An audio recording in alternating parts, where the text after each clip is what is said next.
Population से ही बहुत बड़ी कंट्रोवर्सी पैदा हुई थी।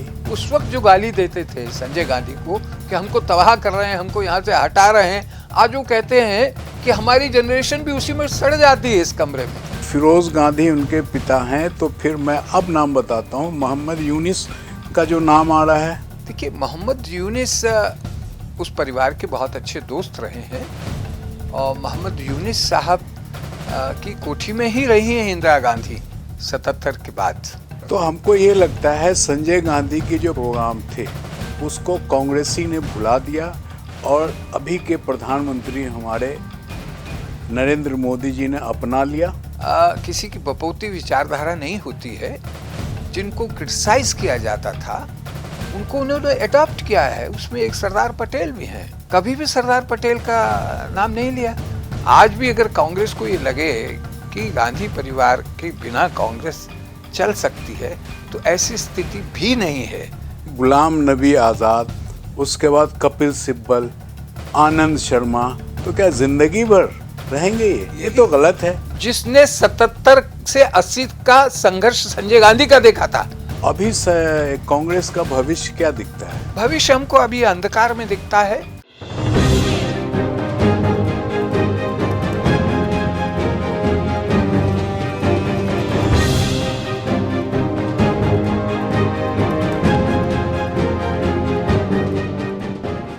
तो आज शुरू करते हैं एक नए इंटरव्यू में। हमारे साथ धर्मगुरु हैं गोस्वामी सुशील जी महाराज, जो कांग्रेस के ज़माने में कांग्रेस के बहुत अच्छे सहयोगी हुआ करते थे और संजय गांधी के मित्र भी हुआ करते थे।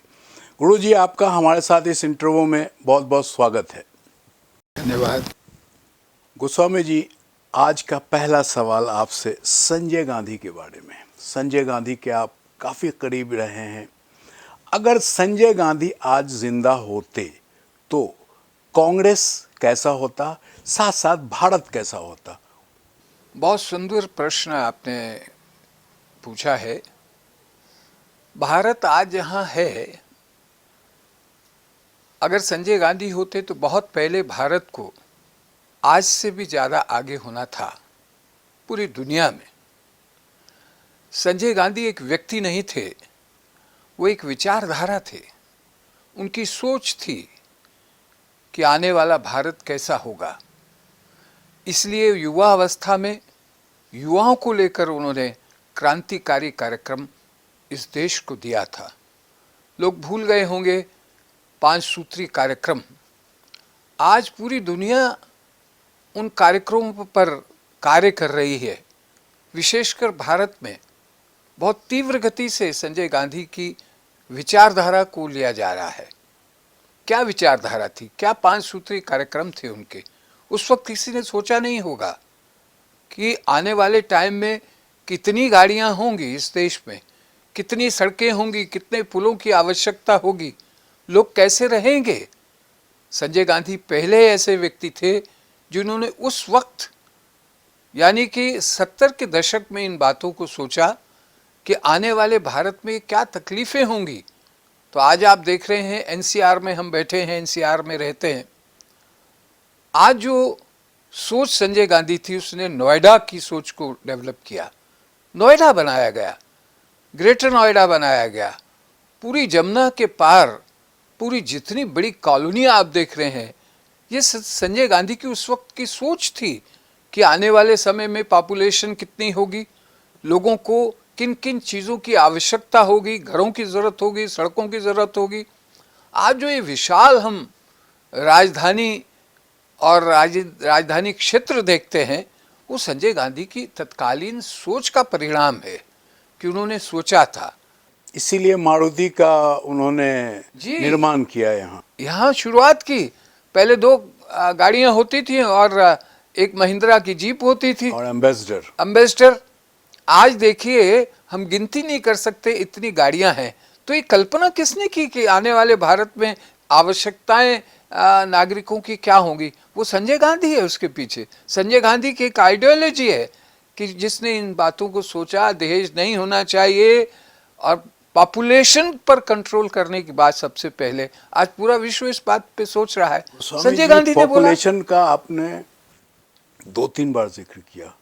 पॉपुलेशन से ही बहुत बड़ी कंट्रोवर्सी पैदा हुई थी नसबंदी का, कि नसबंदी संजय गांधी की सोच थी, लेकिन किताबों में मिलता है कि नसबंदी IMF और दुनिया भर की जो संस्थाएं दुनिया की, उनकी सोच थी। दरअसल हम रूढ़िवादी विचारधारा को हर धर्म में घुसाए हुए हैं, जबरदस्ती घुसाए हुए हैं। कोई भी समझदार आदमी अच्छा जीवन जो जीना चाहता है, अच्छा नागरिक होकर रहना चाहता है, वो इस पर अंकुश तो लगाएगा ही। अगर उस वक्त अत्याचार हुआ था, अगर उस वक्त जबरदस्ती हुई थी, आज कौन सी जबरदस्ती है? क्यों लोगों ने अडॉप्ट कर लिया? आज उसकी बात नहीं होती। उस वक्त लोग शिक्षित नहीं थे, उस मेंटली उसके लिए तैयार नहीं थे। इस पे ये है कि अगर मैं इसको दूसरा पहलू देखूं, अगर संजय गांधी उस वक्त जबरदस्ती ही सही नसबंदी नहीं किया होता तो आज भारत की आबादी 139 करोड़ है, तो ये 239 करोड़ हो जाती। बिल्कुल हो जाती, इससे ज़्यादा भी हो सकती थी।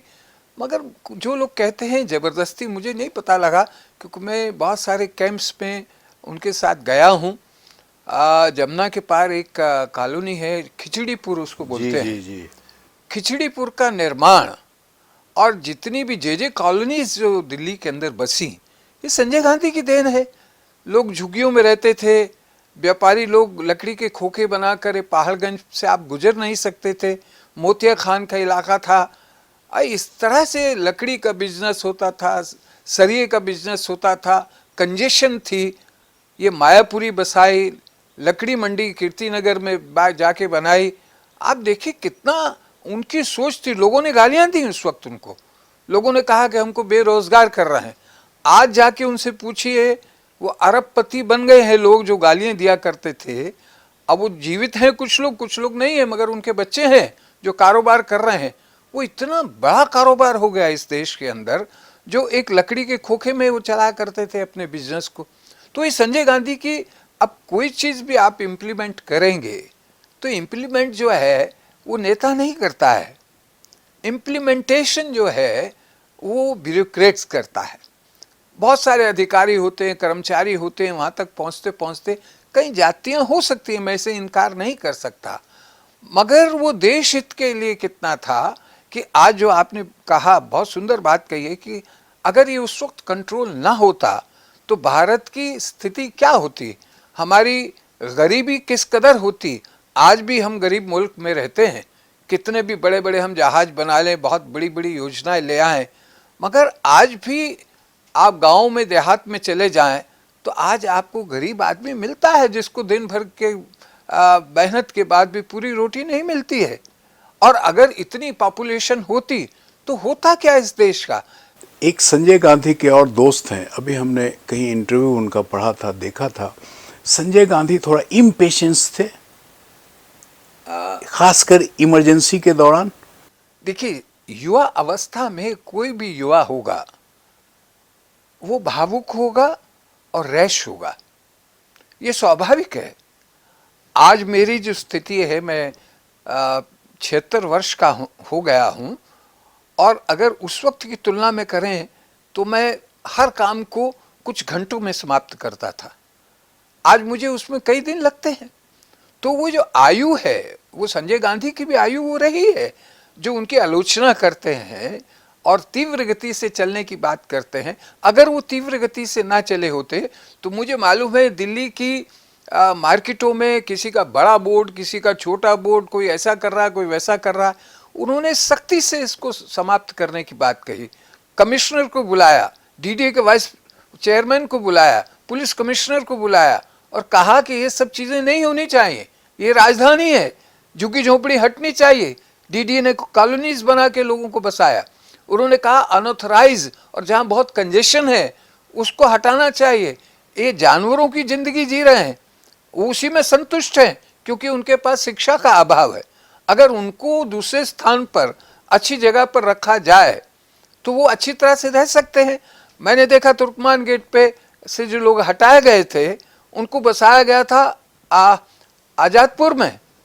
आज आज़ादपुर में देखिए इतनी बड़ी मंडी हो गई, इतनी बड़ी मस्जिद हो गई, इतने लोग शानो शौकत से रहते हैं जो एक कमरे में तीन परिवार वो रहते संजय थे। गांधी का बसाया हुआ है आजादपुर। जी हाँ, डिसेंट्रलाइज किया तो उनको छोड़ नहीं दिया, उनको जाके बसाया, उनको प्लॉट दिए, उनको मार्केट दी, सब्स्टिट्यूट दिया कि हाँ यहाँ बिजनेस करिए। मैं तो कहता हूँ वो एक देवता था जो एक मनुष्य के रूप में आया और बहुत कम आयु में उन्होंने लाखों लोगों की जिंदगियों को बनाया है। आज उन लोगों के साथ जाकर कोई इंटरव्यू नहीं करता कि उस वक्त जो गाली देते थे संजय गांधी को कि हमको तबाह कर रहे हैं, हमको यहाँ से हटा रहे हैं, आज वो कहते हैं कि हमारी जनरेशन भी उसी में सड़ जाती है इस कमरे में। पिता का परिवार, पुत्र का परिवार, फिर उसका परिवार, समझ कमरा गए। एक ही। अब बताएं कि आपने बोला तीव्र गति से चलने वाले संजय गांधी थे जी, उस तीव्र गति में कुछ गलतियां भी संजय गांधी से हुई, और उस गलती में अभी 4-5 साल से एक आ रहा है वीडियो, बहुत वायरल हो रहा है कि एक संजय गांधी की बेटी भी है। देखिए इस बात को मैंने कई बार कहा है, ऐसा हुआ था और वो आयु की बात होती है, उस आयु में वो बड़े घर का बच्चा था और आज बड़े घर के बच्चों में जितनी कमियां हैं, जितनी बुराइयां हैं, संजय गांधी में वैसी बुराइयां नहीं थी जो आज के बच्चों में है। बहुत सारे बच्चे नेताओं के जेल में आज सड़ रहे हैं, जिन्होंने क्राइम किया, नशे में चूर होकर बलात्कार किए और इस तरह की चीज़ें की। बहुत सारे नेता हैं, मैं किसी का नाम नहीं लेना चाहता, उनके बच्चे जो नेता होने चाहिए थे आज जेल में हैं। तो संजय गांधी उस वक्त रंगीन मिजाज के व्यक्ति थे, इसमें कहीं दो राय की बात नहीं है। मगर रंगीन मिजाज से बहुत से वीडियो में और भी दिखता है, किताब में भी है, नाम याद नहीं आ रहा है किसी राइटर का, उन्होंने बोला कि बहुत रंगीन मिजाज उनके पिताजी भी थे। मैं देखिए अब उनके पिताजी 2 थे, किताबों से पता चल रहा है, मैं तो, मेरी तो उम्र भी नहीं उतनी, आप जानते होंगे। अब उनके पिता किसको माना जाए, फिरोज गांधी को माना जाए, या फिर एक और कंट्रोवर्सी दूसरी, एक और साहब थे, क्या नाम है, आप जानते होंगे उनको, जो IAS IPS थे उस ज़माने में, नाम बताएं। नाम याद नहीं आ रहा है मुझे, खैर जो भी है, मुस्लिम थे वो। देखिए बड़े लोगों के साथ बड़ी बातों का लग जाना स्वाभाविक बातें हैं। बहुत सारी बातें ऐसी आती हैं जो किसी की बढ़ती हुई छवि को गिराने के लिए होती हैं। इतिहास और समय और इतिहास तो यही कहता है कि फिरोज गांधी उनके पिता हैं, और जो बात इस बात को कहते हैं, क्योंकि मैं भी संजय गांधी से थोड़ा सा बड़ा हूँ, राजीव गांधी और मेरी उम्र एक जितनी है, तो मैं इन बातों को उचित नहीं मानता हूँ। और समाज में किसी की भी निजी जीवन में जाना, मतलब आपका ये कहना कि फिरोज गांधी उनके पिता हैं, तो फिर मैं अब नाम बताता हूँ, मोहम्मद यूनिस का जो नाम आ रहा है। देखिए मोहम्मद यूनिस उस परिवार के बहुत अच्छे दोस्त रहे हैं, और मोहम्मद यूनिस साहब की कोठी में ही रही हैं इंदिरा गांधी 77 के बाद। 12 नंबर विलिंगडन क्रिसेंट जो कोठी थी, वो प्रगति मैदान जो exhibition trade fair authority of India कि वो चेयरमैन थे, उस हैसियत से उनके पास वो बंगला था सरकार का। जब कोई शेल्टर नहीं मिला, अगर वो इतनी बड़ी थी, इतने पैसे वाली थी, तो उनके पास दिल्ली में रहने के लिए ठिकाना नहीं था। इंदिरा गांधी के पास, राजीव गांधी के पास भी नहीं था, संजय गांधी के पास भी नहीं था। जॉइंट फैमिली रही, उसी कोठी में शरण ली। तो ये बातें, किसी के मित्र नज़दीकियां होना और उनको इस तरह की बात कह देना, पंडित नेहरू के लिए भी बहुत लोग कहते हैं। कौन सा ऐसा नेता है जिसके बारे में नहीं कहते हैं? बहुत सारे आज जीवित नेता हैं जिनका उदाहरण है कि कई उनकी बीवियां लोग बताते हैं, मगर ये सब बातों में मैं विश्वास नहीं करता। हमको राष्ट्रहित में देखना है कि संजय गांधी का व्यक्तित्व समाज के लिए और जो आज भारत जहाँ खड़ा है कितना महत्वपूर्ण था। अगर संजय गांधी ने वो सब न शुरू किया गया होता तो आज हम किस चीज का अनुसरण करते तो हैं? हमको ये लगता है संजय गांधी के जो 5 सूत्री प्रोग्राम थे उसको कांग्रेसी ने भुला दिया और अभी के प्रधानमंत्री हमारे नरेंद्र मोदी जी ने अपना लिया। ये कहना गलत नहीं होगा, किसी की बपौती विचारधारा नहीं होती है। विचारधारा देश के वर्तमान समय के हिसाब से चलती है और बहुत सारे काम ऐसे हुए हैं जो बीजेपी की सरकार ने किए हैं जो कभी कांग्रेस के लोग हुआ करते थे, कांग्रेस की आइडियोलॉजी को मानने वाले थे, जिनको क्रिटिसाइज किया जाता था, उनको उन्होंने अडॉप्ट किया है। उसमें एक सरदार पटेल भी हैं। सरदार पटेल के नाम पर इतना बड़ा कार्य किया आज के प्रधानमंत्री ने, छोटी बात नहीं है। मगर कभी भी उनके जीवन काल में आरएसएस ने और बीजेपी तत्कालीन जनसंघ ने कभी भी सरदार पटेल का नाम नहीं लिया। आज वो नहीं है, इसका मतलब सरदार पटेल एक जिसको बोलते हैं इंसान का नाम नहीं था, एक आइडियोलॉजी का नाम था जिसको आज की सरकार ने लिया। महात्मा गांधी को कभी नहीं माना गया था। आज महात्मा गांधी की जितनी चर्चा होती है इस सरकार में, महात्मा गांधी के नाम पर जितना काम हुआ, उनका नाम लिया जा रहा है, तो ये आइडियोलॉजी है जो ख़त्म नहीं हुई। किसी ने छोड़ दी, किसी ने अडॉप्ट कर ली। क्योंकि महात्मा गांधी राष्ट्रपिता हैं तो पहले तो नहीं माना गया इसको, खाली कांग्रेस ने कहा, कांग्रेस आइडियोलॉजी के लोगों ने उसको माना। मगर जो आज के लोग हैं, जो आज सत्ता में हैं, उन्होंने तो महात्मा गांधी को नहीं माना था। मगर आज वो महात्मा गांधी का सहारा ले रहे हैं कि नहीं ले रहे हैं? तो एक आइडियोलॉजी जो कांग्रेस की थी वो ट्रांसफर हुई। संजय गांधी का ही शायद नारा था, हम दो हमारे दो।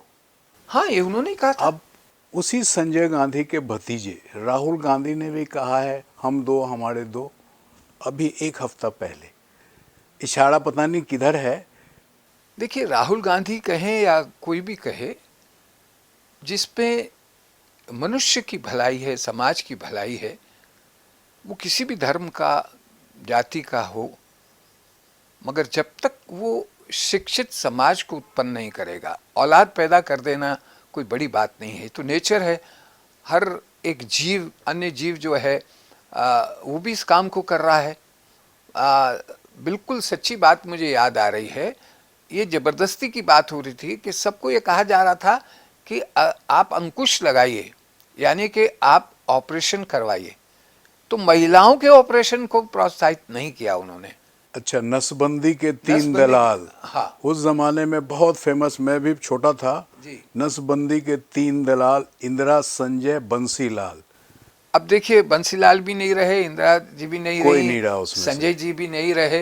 लेकिन किताबों में तो है, लिखा हुआ तो हाँ, है, मगर स्लोगन है अभी भी। देखिए, आज ये सरकार हो, अगर किसी चीज़ को उसको करना है तो खाली वो पब्लिक ओपिनियन पे नहीं जाएगी। आज आपके किसानों का आंदोलन चल रहा है, आज कितने महीने हो गए, सरकार उसको नहीं सुलझा पा रही है। तो कई लोग उनकी फेवर में बोलेंगे, कई उनके अगेंस्ट बोलेंगे। जब कोई चीज़ भी आती है, धारा 370 आई, विरोध भी हुआ, उसका समर्थन भी हुआ।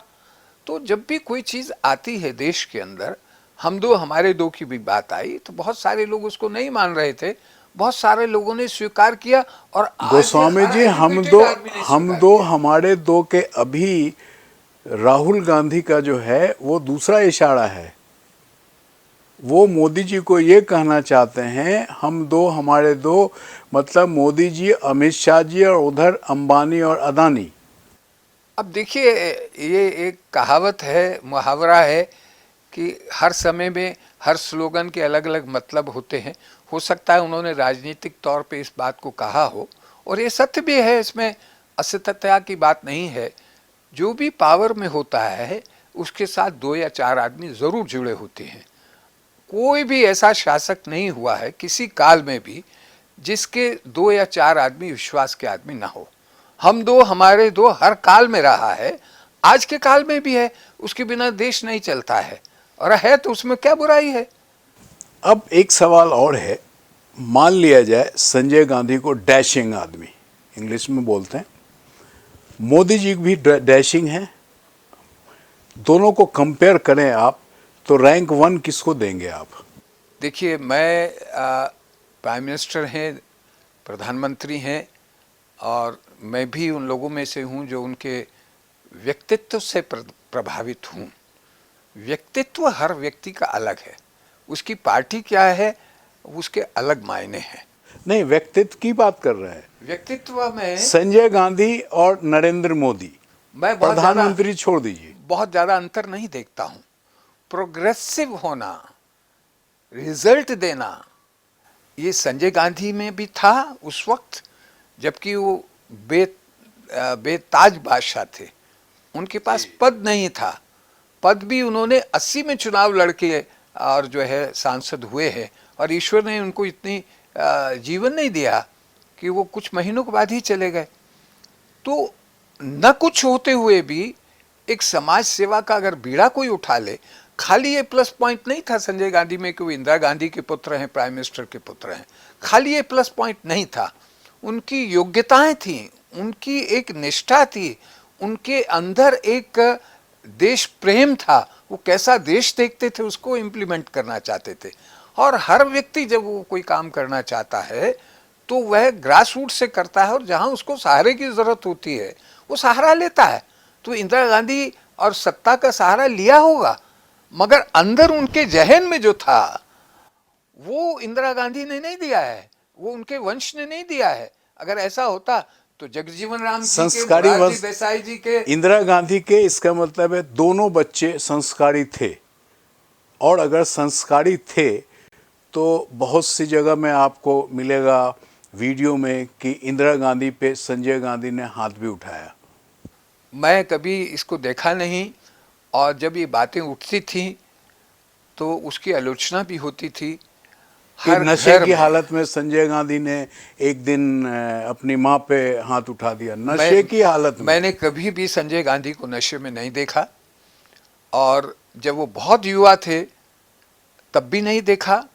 शौक था, कॉफ़ी पीना शौक था, बड़े रेस्टोरेंट में जाके कॉफ़ी पीना शौक था, अच्छे दोस्त बनाना, और किसी जाति के भी प्रभाव में न आना, और किसी मैकेनिक को भी दोस्त बना लेना, ये उनकी फितरत थी। अगर आप परिवर्तन की बात करते हैं तो जो संजय गांधी ने अपने जीवन में परिवर्तन किया, आज की राजनीति में बहुत दूरियां हैं। संजय गांधी खुद ड्राइव करते थे, जब तक वो जीवित रहे वो ड्राइवर का सहारा नहीं लिया। तो राहुल गांधी तो ट्रैक्टर चलाते हुए भी देखे गए हैं गुरुजी। ट्रैक्टर चलाएं, अच्छी बात है। संजय गांधी तो मेटाडोर चलाते थे और खुद चलाते थे। मुझे आज भी याद है तिहाड़ से जब हम रिहा हुए, और बहुत सारे यूथ कांग्रेस के हमारे अच्छा, तो संजय गांधी के चक्कर में आप भी जेल गए? हाँ, मैं जेल भी गया, और मैं शाह आयोग में भी गया, बर्नी आयोग में मुझे ले जाया गया, मैं उसमें भी गया। मैंने कभी कोई वकील नहीं लिया। अगर मेरे में कुछ खराबी होती, मैंने गलत किया होता, वाइट पेपर हुआ मेरे ऊपर। संजय गांधी के जो जज्बात आपके दिल में अभी हैं, कभी आपने सोनिया जी से मुलाकात कर या राहुल प्रियंका को बताया? देखिए, ये भी एक बड़ी विचित्र बात है। मुझे राजनीति छोड़े हुए भी मैं आज किसी राजनीतिक पार्टी का व्यक्ति नहीं हूँ, इसलिए मैं किसी के पक्ष विपक्ष की बात नहीं करता हूँ। मगर ये सत्य है, जब राजनीति में एकदम से छुड़ाव नहीं हुआ था, सोनिया गांधी जब घर में बंद हो गई राजीव गांधी के जाने के बाद, कांग्रेस के सम्मुख एक बहुत बड़ा संकट था कि कांग्रेस का नेतृत्व कौन करे। तो वो अभी भी है, फिर से है जी, कौन नेतृत्व करे। मगर उस वक्त एक बात लोग नहीं जानते हैं, मैं जानता हूँ, उसका प्रत्यक्षदर्शी हूँ मैं उनसे मुलाकात करने के लिए गया, और एक मेरे दोस्त नहीं है इस संसार में, चंद्र प्रकाश Prabhakar ji, all India radio में हुआ करते थे, बर्मीज यूनिट के वो मुखिया थे। मेरे साथ और भी जो अभी जीवित 2 अधिकारी, मैं उनका नाम नहीं लेना चाहता, हम लोग 4-5 लोग गए, मेरे नेतृत्व में गए, और हमने सोनिया जी से कहा कि राष्ट्र हित में आपको बाहर आना चाहिए, कांग्रेस का नेतृत्व करना चाहिए। आज वही प्रश्न है कि कांग्रेस का नेतृत्व करने वाला नहीं है, वो डायनामिक संजय गांधी नहीं है। और मुझे अफसोस होता है कि वो मेनका गांधी, मैं नाम लेना चाहता हूँ, जिन्होंने संजय विचार मंच संजय गांधी की मृत्यु के बाद बनाया, और अधिकांश संजय जी के मित्र उनके साथ चले गए। क्यों?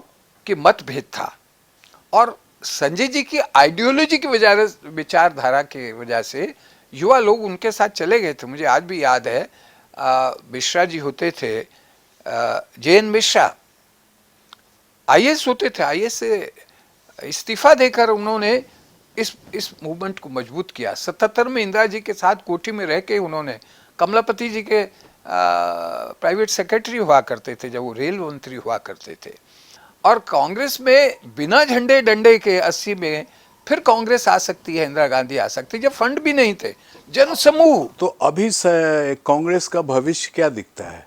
भविष्य हमको अभी अंधकार में दिखता है, क्योंकि कांग्रेस, क्योंकि मैंने आपको इंसिडेंस बताया कि सोनिया गांधी बिल्कुल राजनीति में नहीं आना चाहती थी, ये सत्य है, मैं उसका प्रत्यक्षदर्शी हूँ। बहुत दबाव रहा, वो नहीं आई। मैं एक काल्पनिक सवाल करता हूँ आखिर में। नेहरू गांधी परिवार में इंदिरा गांधी, सोनिया गांधी, मेनका गांधी, प्रियंका गांधी और एक और जो गांधी कहने को अभी कोर्ट में केस लड़ रही हैं, शुरू से लेडीज़ का चला है। अगर ये दोनों बहन एक साथ आ जाएं, जिसका आपने पहले जिक्र किया, और प्रियंका, ये अच्छा है कि परिवार के सब लोग अगर इकट्ठा हो जाते हैं तो 2 से 3 से गिनती बढ़ जाती है। क्योंकि मैंने जैसे कहा कि मेनका गांधी का बहुत बड़ा रोल है इंदिरा गांधी को वापस प्राइम मिनिस्टर बनाने में। संजय जी के साथ साथ बाल गीले हैं, 3 व्हीलर में बैठ के सूर्या मैगजीन चला रही हैं। आप बोल रहे हैं उनको आना बहुत चाहिए। बड़ा रोल था, बहुत बड़ा रोल था। फिर जब इतना बड़ा रोल था तो फिर उनको घर से निकाल क्यों दिया गया? देखिए, पारिवारिक मतभेद होते हैं और समय बदलता है, और चाटुकार लोग जो हैं जब सत्ता आ जाती है वो साथ जुड़ जाते हैं, और बहुत सारी मजबूरियां मेनका जी की भी हो सकती हैं। वो क्यों गई, क्यों संजय मंच बंद करना पड़ा, क्योंकि एक तरफ पावर थी और एक तरफ मुट्ठी भर लोग थे। तो पावर जहाँ होती है उसका बोलबाला होता है। पावर इंदिरा जी के पास थी, इंदिरा जी कभी ये डिनाई नहीं कर सकती। आज सोनिया जी का उस बुरे वक्त में उतना रोल नहीं था, क्योंकि राजनीति में नहीं थी। वो राजीव जी को राजनीति में नहीं चाहती थी, राजीव जी ने कभी इंटरेस्ट नहीं लिया था। वो राजनीति की बात होती तो वो पास में बैठते भी नहीं थे। मगर ये सच्चाई है, वो मेरे जैसा संत ही बोल सकता है कि सच्चाई है कि संजय जी की एक पुत्री थी, मैंने उसकी पुष्टि की है, और वो भी आ जाएं, और जो परिवार के 2 बच्चे, 2 4 बच्चे, 5 बच्चे हो जाएं, तो आज सोनिया जी को भी छुटकारा मिल जाएगा। वो विलिंगली राजनीति कर रही हैं, मुझे नहीं लगता ऐसा। इस वक्त तो राजनीति मजबूरी में कर रही हैं। उनकी उम्र भी हमारी उम्र से थोड़ी बहुत ज़्यादा होगी या बराबर की होंगी, तो ये समय अब राजनीति करने का नहीं। मगर सबसे छूट क्या है, आज भी अगर कांग्रेस को ये लगे कि गांधी परिवार के बिना कांग्रेस चल सकती है, तो ऐसी स्थिति भी नहीं है। स्थिति बड़ी विचित्र है कि एक तरफ कुआं है, एक तरफ खाई है। सर्वसम्मत से एक व्यक्ति हो जाए, इसका एक्सपेरिमेंट हुआ है। सोनिया गांधी नहीं आना चाहती थी, एक्सपेरिमेंट हुआ, उनको बनाया गया अध्यक्ष सीताराम केसरी जी को। मगर उनका लालच ही हो गया, स्वयं प्रधानमंत्री बनने के लिए लालायित हो चुके, तो कांग्रेस टूटी। कितना मुश्किल हो जाता है कि जब नहीं सोनिया गांधी राजनीति में थी तब भी जीने नहीं दिया, और जब नेहरू परिवार, इंदिरा परिवार, गांधी परिवार नहीं रहता तब भी कांग्रेस सरवाइव नहीं कर पाती है। अब मुश्किल यही है कि कुआं और खाई की बात है। मुझे ऐसा लगता है कि समय आ गया है, आपके माध्यम से ही कहूँ, क्योंकि आज मेरा राजनीति में कोई इंटरेस्ट नहीं है। गुलाम नबी आज़ाद जैसे लोग भी भूल चुके हैं, आनंद शर्मा जैसे लोग भी भूल चुके हैं। नहीं साहब, ये तो अंबिका सोनी भी भूल चुकी नहीं, है। अब देखिए, गुलाम नबी आज़ाद 42 साल तक राज्यसभा रहे, 3 साल चीफ मिनिस्टर रहे।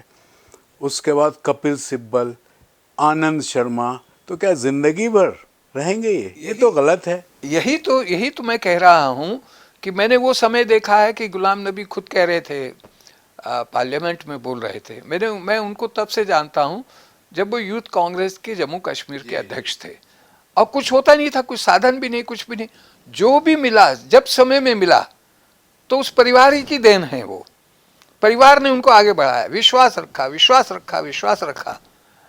और मेरी लास्ट मुलाकात उनसे हुई है जब वो हेल्थ मिनिस्टर हुआ करते थे, मुलाकात, उसके बाद कभी भी नहीं हुई। मैंने कोशिश नहीं की। अंबिका सोनी है, आज भी हैं।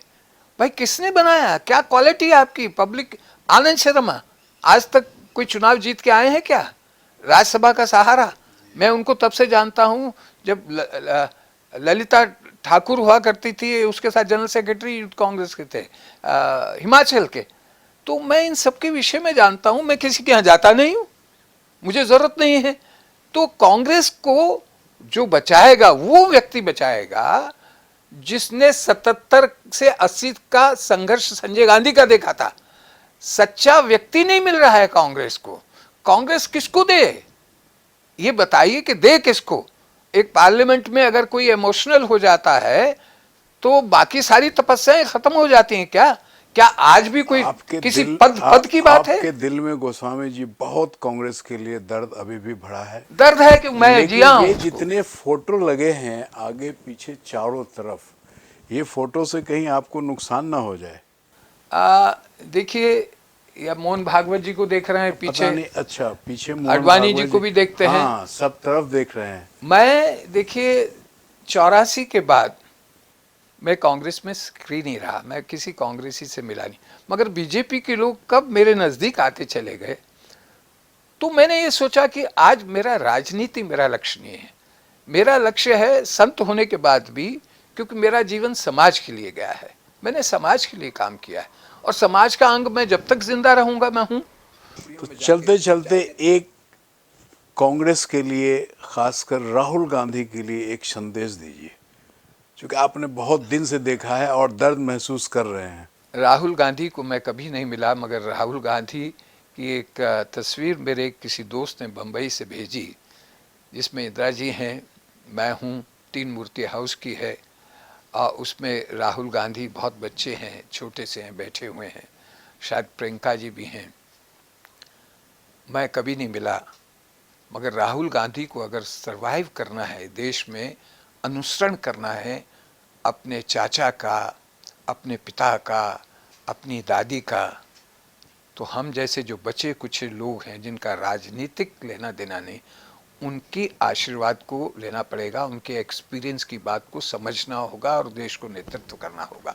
उनको ढूंढना पड़ेगा, मैं नहीं, मेरे जैसे आदमी जिन्होंने 77 से 80 तक का संघर्ष देखा है। आज कांग्रेस के लिए संघर्ष का वक्त है।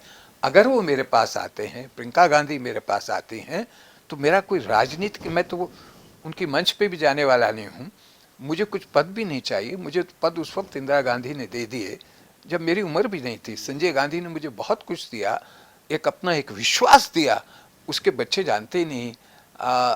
मेनका जी भी भूल चुकी होंगी, मेनका जी का बेटा भी जानता नहीं है, जिसको मैंने हॉस्पिटल में जाके कभी देखा जब वो उत्पन्न हुआ था। तो एक पुराना इतिहास है, दर्द है, टीस है कि आइडियोलॉजी जो थी संजय गांधी की बहुत मजबूत थी, आज भी है, और जो सरकार कर रही है बहुत सारी चीज़ें ऐसी हैं जो संजय गांधी ने उस वक्त सोची थी, इम्प्लीमेंट आज हुई हैं। मैं कांग्रेस के लिए शुभकामनाएं देना चाहता हूं, और इस परिवार के लिए कि राष्ट्रहित के लिए इस परिवार ने कुर्बानियां दी हैं। Thank you very much Goswami ji, बहुत आपने तफसील से कि आपने इतने दर्द भरे अल्फाज में, पता नहीं मुझे कौन शायद मेरे ख्याल से पहली बार आपने इतनी दर्द भरी आवाज में इतनी बात कांग्रेस के लिए कही होगी। जी जी, थैंक यू वेरी मच।